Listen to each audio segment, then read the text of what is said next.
Okey, Datuk. Mesyuarat Agung UMNO bahagian-bahagian seluruh negara ditunda. Apa komen Datuk?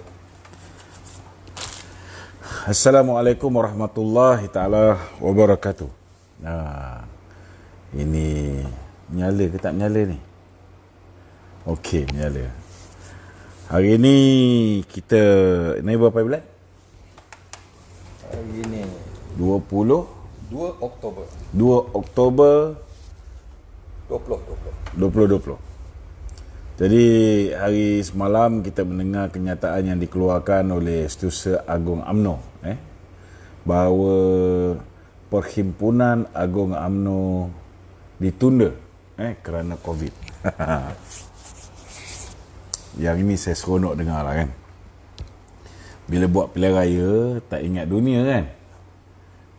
Betul. Saya cakap terus terang lah ini sepatutnya mesyuarat agung ni boleh diteruskan macam biasa. Ini bukan pasal COVID. Betul kita sekarang berhadapan dengan COVID, itu saya tak nafikan. Tetapi masalahnya orang-orang politik ni lebih banyak membuat keputusan untuk membatalkan sesuatu. Ini bukan cerita pasal nak batalkan Perhimpunan Agung je ni. 1-2 hari lagi negara akan ditutup untuk menyelamatkan tengkuk orang politik. Saya terus terang saya nyatakan bahawa keputusan yang dibuat oleh Zaid Hamidi untuk menunda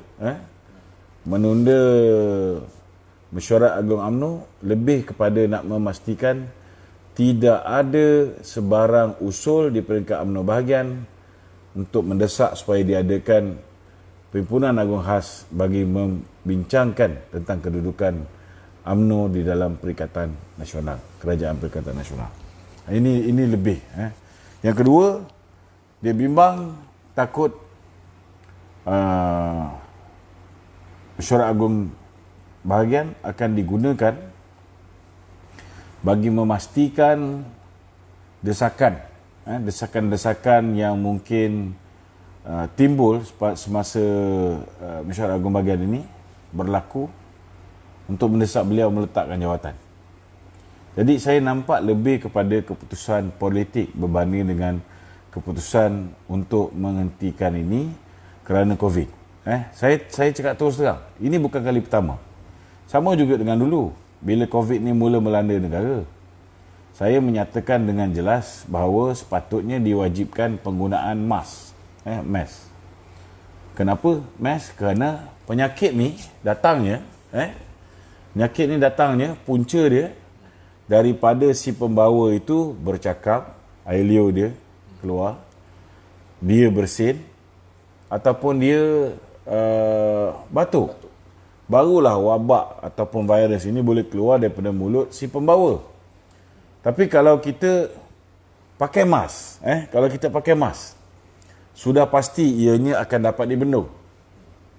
Tapi kalau tak pakai mask, kalau orang tu batuk atau bersin, dia tutup mulut, tangan dia akan tercemar. Apa dia pegang semua, maka akan tercemar. Tapi bila kita sarankan supaya pemakaian mask ni diwajibkan, mereka tak nak buat. Sehinggalah bila dah berada di dalam satu keadaan kerajaan selesa, tidak ada lagi undi tak percaya yang akan mengganggu-gugat kedudukan mereka, barulah diwajibkan mask. Jadi sekarang ni saya cakap terus terang, saya ragu-ragu. Dan hari ini kita tengok dalam keadaan Muhyiddin sudah berada di hujung tanduk. Bila mana Anwar mahu mengadakan mahu melakukan perkara yang membawa kepada pertukaran kerajaan, maka sekali lagi mereka menjadi panik. Sekali lagi tiba-tiba negara ini seolah-olah berada dalam keadaan yang betul-betul bimbang, membimbangkan. Saya bukan nak kata saya tidak percaya dengan angka-angka yang dipertontonkan, tetapi saya muskil kenapa dari awal mereka tidak mewajibkan penggunaan mask. Dan bila di penghujung kita tengok di penghujung PKP barulah penggunaan mask itu diwajibkan. Jadi ini menimbulkan ketidakpercayaan orang ramai terhadap kerajaan yang sedia ada. Dan hari ini juga kalau kita tengok mereka sekali lagi nak menggunakan, kerana mereka cuba nak menunda sidang parlimen yang akan datang ni, kerana bimbang jika berlakunya sidang parlimen maka akan berlakunya pembentangan belanjawan. Bila bentang belanjawan maka akan berlakunya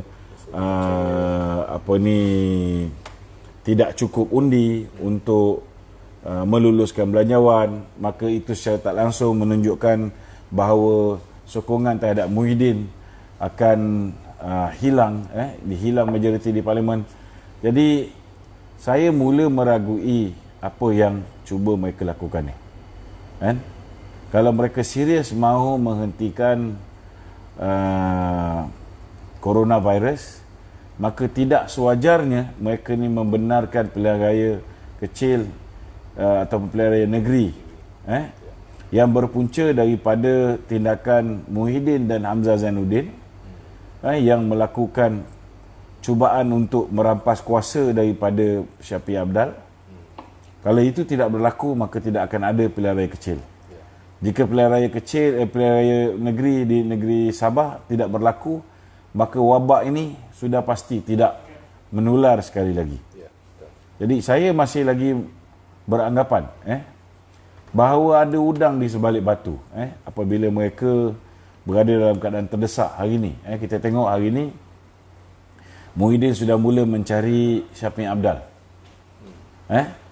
Dia sudah mula nak cuba tarik undi daripada Syafiq Abdal ini. Jadi ini jelas menunjukkan bahawa Muhyiddin sebenarnya tidak meletakkan kesihatan orang ramai rakyat Malaysia ni berada di tempat yang lebih utama, tetapi lebih memikirkan tentang soal keselamatan kedudukan politik dia sebagai Perdana Menteri. Ini saya punya pandangan lah. Sama juga dengan Zahid.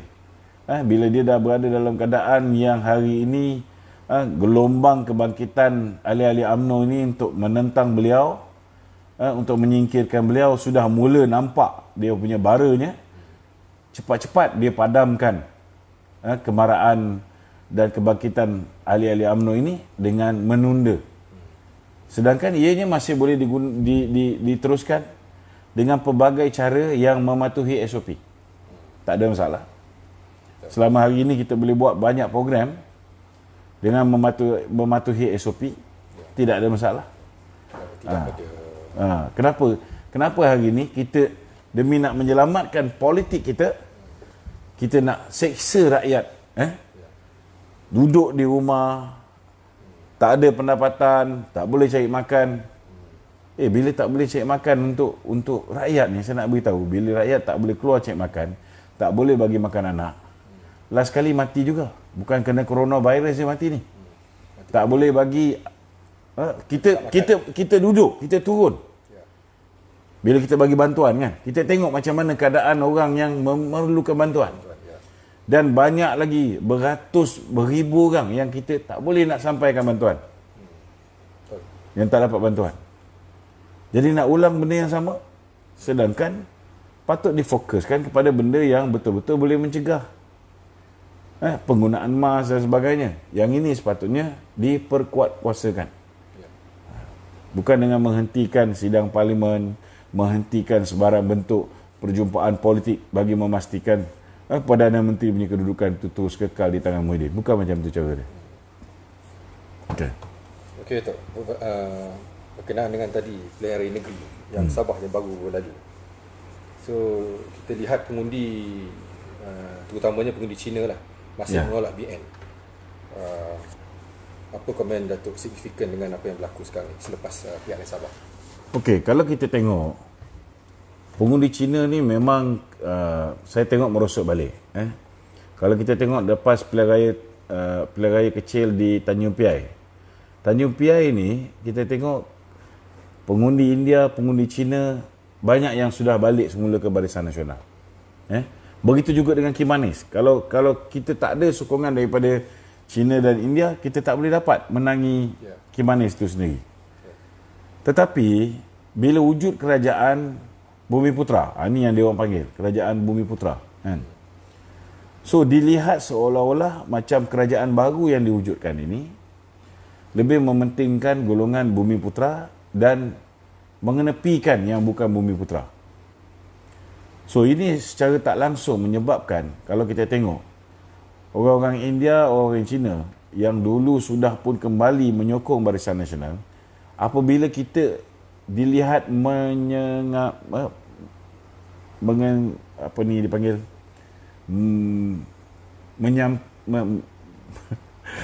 mengesampingkan meminggirkan Okay.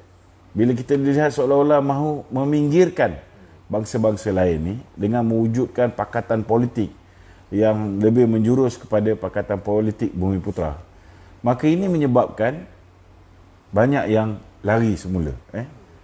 Dan kalau kita tengok keputusan yang diperolehi oleh MCA di Sabah berada di tahap yang sama seperti mana pilihan raya umum yang ke-18, kan? Sedangkan MCA sudah bertindak cemerlang ketika berada di Tanjung Piai. Jadi saya merasakan kini sudah tiba masanya Barisan Nasional itu sendiri dia kena fokus kepada BN Direct Membership. Kalau kita tengok BN Direct Membership, sebelum ni mereka sudah mewawarkan siapa yang contohnya lah, ada orang dia boleh terima BN tapi dia tak boleh terima UMNO. Mereka boleh terus masuk ke BN membership, Direct Membership. Ada orang dia boleh terima BN tapi dia tak boleh terima MIC. Tak boleh terima MCA.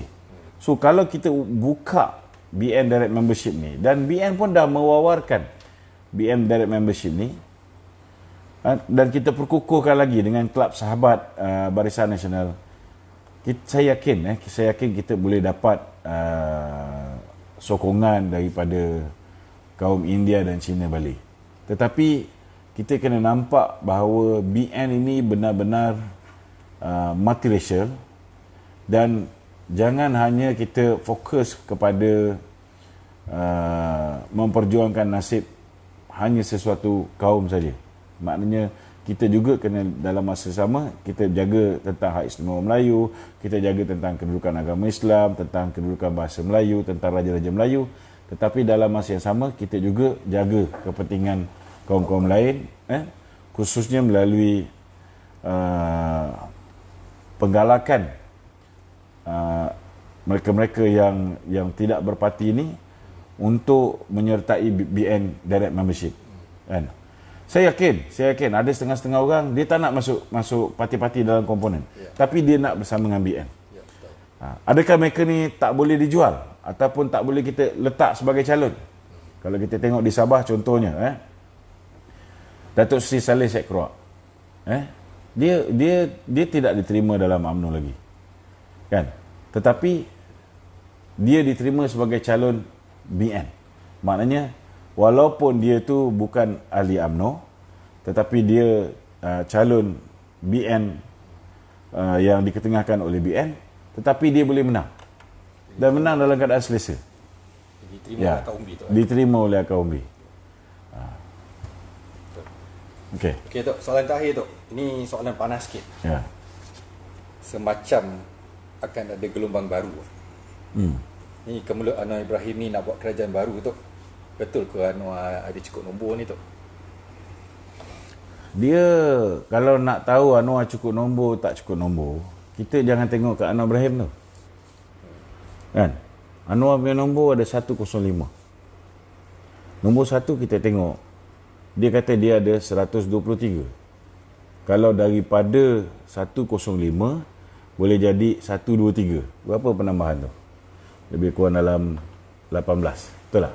So 18 ni mendatang, siapa yang boleh menyumbang 18 kursi kepada Anwar Ibrahim? UMNO.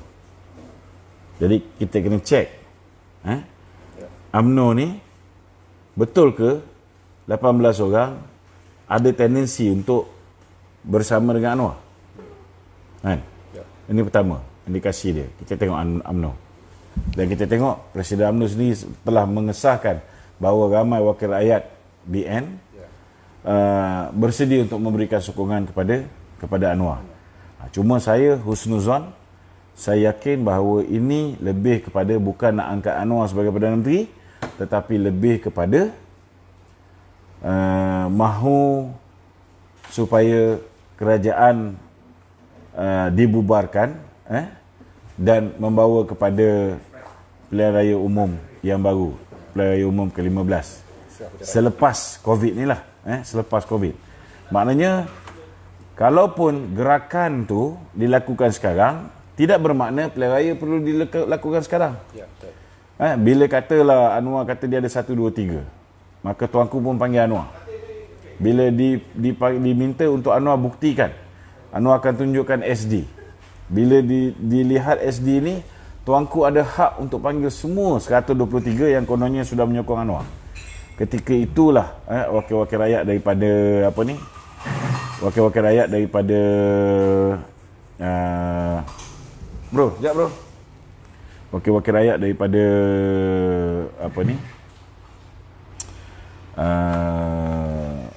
daripada BN ini, ketika itulah mereka boleh menyatakan bahawa mereka mahu parlimen dibubarkan. Dan jika Anwar ketika itu tak cukup 112, Muhyiddin dah pasti akan hilang 112. Sebab sekarang ni dia cuma ada 113 orang. 113 orang, kalau tolak dengan Zahid, tolak dengan Datuk Najib, tolak dengan Nazri Aziz, yang sudah pun menyatakan membuat kenyataan, maka dia dah tak ada majoriti. Dia dah terang-terang bukan lagi Perdana Menteri kita. Dia sudah hilang majoriti. Yang menyelamatkan dia sekarang ni ialah Yang di-Pertuan Agong. Kerana Yang di-Pertuan Agong sekarang ni berada di IGN. Selagi Yang di-Pertuan Agong tak berjumpa dengan Ibrahim, selamatlah kedudukan Muhyiddin Yassin. Tetapi hakikat dan realiti dia, Muhyiddin bukan lagi seorang Perdana Menteri. Dia sudah hilang majoriti di kalangan ahli-ahli parlimen. Cuma benda tu sekarang ni tak boleh nak dibentangkan di parlimen. Nak tahu benda tu, kalau tuanku tak terima Anwar menghadap kerana dia masih lagi di IGN, kita takkan tahu sama ada benar atau tidak Anwar ada lebih daripada 112. Nombor 2, kalaulah Muhyiddin ni dia teruskan dengan hasrat dia untuk buat PKP, maka sidang parlimen juga akan ditangguhkan. Sekali lagi, maka nyawa dia akan selamat. Yang ini yang saya tak kalau dia betul-betul ikhlas buat PKP ni untuk menjaga kesihatan rakyat, saya boleh terima. Tapi kita bukan bodoh, kan? Macam mana dia paksa orang duduk kat rumah tapi tak boleh wajibkan orang pakai mask. Itu sendiri kita boleh fikir. Kalau dia nak turun dengan mendadak, daripada awal lagi dulu PKP, dia dah wajibkan pakai mask. Orang lebih rela beli mask tu daripada tak boleh keluar cari makan. Sengsara. Saya nak beritahu kesan daripada, walaupun dia bagi moratorium 6 bulan, tetapi kesan akibat tak boleh kerja, akibat bisnes tutup, akibat orang hilang pekerjaan, ekonomi lumpuh pun. Moratorium dah habis. Dan yang kedua, kalau kita tengok, senang dia nak ukur. Kalau Anwar ni tak cukup numbers, Muhyiddin pun tak pergi cari Syafiq Hamdal. Betul tak? Betul. Kenapa dia nak cari Syafiq Hamdal? Sebab nak cover kehilangan yang daripada kelompok UMNO. Muhyiddin dipegang polis Hamzah Zainuddin pegang. Polis ada special branch yang menjaga tentang politik. Dia tape semua sekali rakaman. Saya punya pun kadang-kadang bila saya tengok, orang call saya tak boleh masuk. Jadi kalau orang call ni tak boleh masuk ni, kena tahu bukan saya online tau. Saya nak call orang pun dia tulis you are on another call. Sebab apa tau? Sebab dia tap kita punya tu. Dia gunakan kita punya telefon tu sebagai mikrofon. Senang dia. Kalau misalnya Anwar ni bukan ancaman, Anwar tak ada numbers, Muhyiddin tak sibuk pergi cari Syafiq Hamdan. Itu je. Betul. Mudah. Betul. Ya. Betul. Okey. Okey. Terima kasih, Simple Pak. je ini lagi. Okey. Assalamualaikum warahmatullahi wabarakatuh.